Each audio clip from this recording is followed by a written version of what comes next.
All right, what up, world? Hemingway checking back in, and as you can see, this is day number 2, Dreamville Fest. We got the 3 shots ready.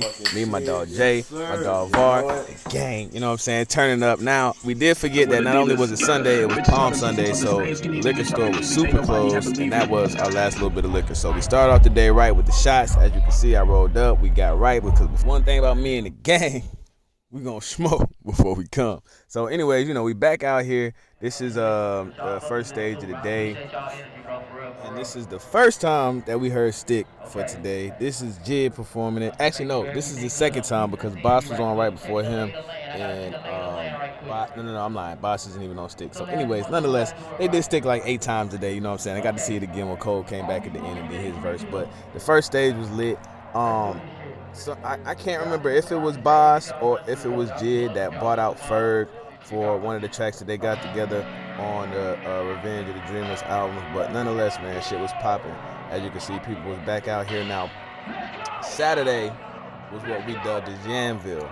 And though it was a great Sunday this Sunday, you know what I'm saying, this is the day that we dubbed as Titty City, because the pretty titties was out there, man. Listen, YouTube, I hope y'all don't flag me for this, but the women was beautiful out there at Dreamville, man. It was such a vibe, I'm just telling you.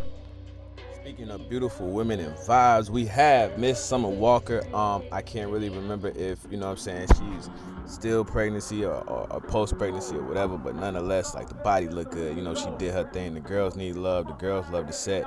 And then the OG, the reason we came for Dreamville Fest, J. Cole came out, did his thing. Of course, he had to get his intro in. He got the crowd right. He did his versus Stick.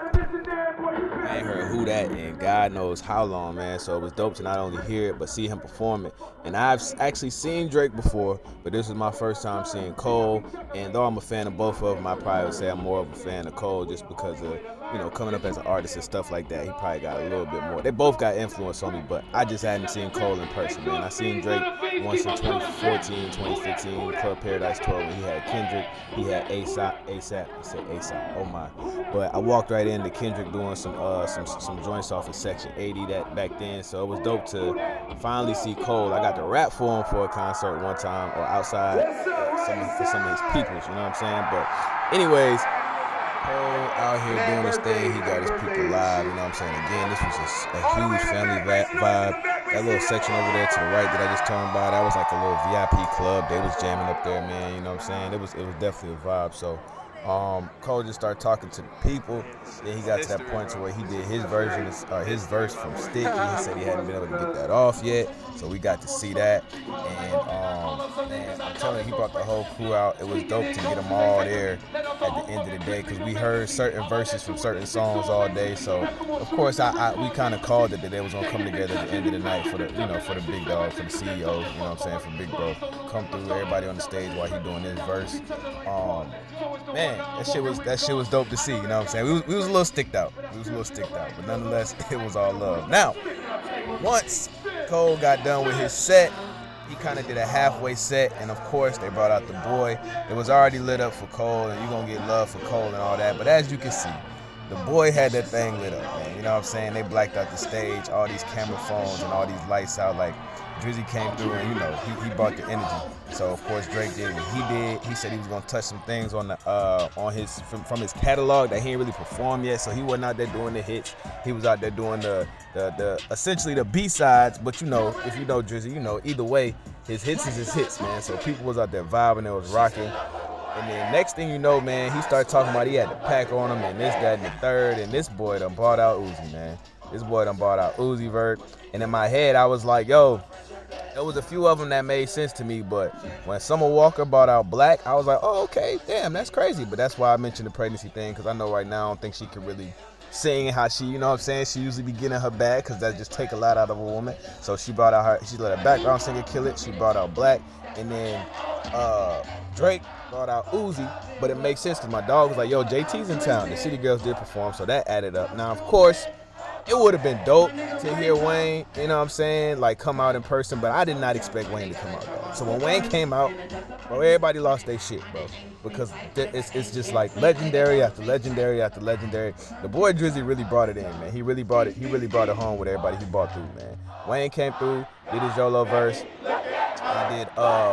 his joint with Swizzy, and then man, after that, it was pretty evident that we was going to at least get a 21 Savage appearance. You know what I'm saying? Supposedly them guys was already on tour from the album they got together, so that one was expected, man. So then when he brought out 21, we already knew what it was, and then he ended up doing a couple of sets, man. You know what I'm saying?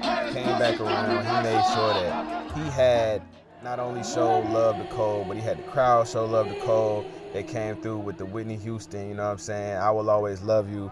That was unexpected as well, but it was definitely a vibe, man. That shit was cool. Everybody understands the appreciation you want to give to an artist for their creativity, for building a community, shit like that. And even though Drake is a legend, you know what I'm saying, and he pop his shit and he talk his shit, I've seen him always show love to other guys who are right there with him, the other peers and shit like that, man. You know what I'm saying? So that was definitely dope.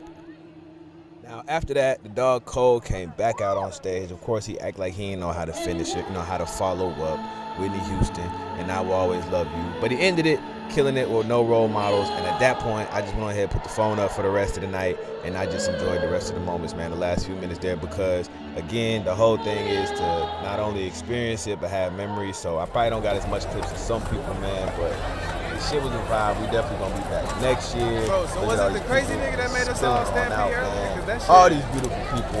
And until next time, I go by the name of Hemingway. Y'all make sure y'all subscribe to my page. Follow me on Facebook, YouTube, TikTok.